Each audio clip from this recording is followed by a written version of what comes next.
अस्सलाम वालेकुम व्यूअर्स, मेरे चैनल रिजवान खान में खुशामदीद। तो व्यूअर्स, सबसे पहले मैं रिक्वेस्ट करूंगा जिन्होंने मेरा चैनल अभी तक सब्सक्राइब नहीं किया हो मेरे इस चैनल को सब्सक्राइब करें, ताकि मैं इस चैनल पर आपके लिए डिफरेंट टॉपिक पर मुख्तलिफ इंटरेस्टिंग वीडियोस अपलोड करता रहूं। तो व्यूअर्स, आज मैं आपको जिस फिश के बारे में बताने जा रहा हूँ वो है वाइट स्कर्ट टेट्रा फिश। ये अमूमन एक्वेरियम शॉप से मुख्तलिफ कलर्स में मिलती हैं। ये कलर्स ओरिजिनल नहीं होते, ये डाइट कलर होते हैं, इसीलिए इनको कलर टेट्रा फिश भी कहा जाता है। तो मेरी आपसे रिक्वेस्ट है कि कोई भी फिशेज़ हों, चाहे वो स्कर्ट फिश डाई कलर के साथ मिल रही हों या पैरेट फिश हो, वो आप परचेज़ ना करें, क्योंकि ये कलर डाई करना फिशेज़ के लिए हार्मफुल होता है। हाँ, अलबत्ता जेनेटिकली मॉडिफाइड फिशेज़ भी आ रही हैं, जैसे ग्लो फिश है। ये वाइट स्कर्ट टेट्रा फिश को जेनेटिकली मॉडिफाइड करके ग्लो फिश कलर्ड बनाए गए।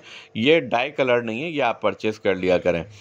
अगर आप अब इसे अपने एक्वेरियम में रखना चाहते हैं तो कोशिश करें 5 या इससे ज़्यादा रखें, और जो आपका एक्वेरियम हो वो 15 या इससे ज़्यादा 20 गैलन टैंक तक होना चाहिए। क्योंकि अगर आप इससे कम साइज़ का एक्वेरियम रखेंगे या आप इससे कम क्वांटिटी में फिशेस रखेंगे तो ये एक दूसरे के फिन नोचना शुरू कर देंगी।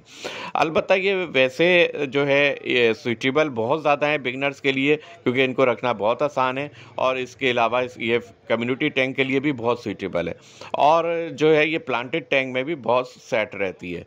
और इसका साइज़ जो है मैक्सिमम 2 इंच या इससे थोड़ा सा ज़्यादा होता है, और इसका जो लाइफ है वो 3 to 5 ईयर्स है, या मैक्सिमम 7 ईयर्स तक भी ये ज़िंदा रह लेती है।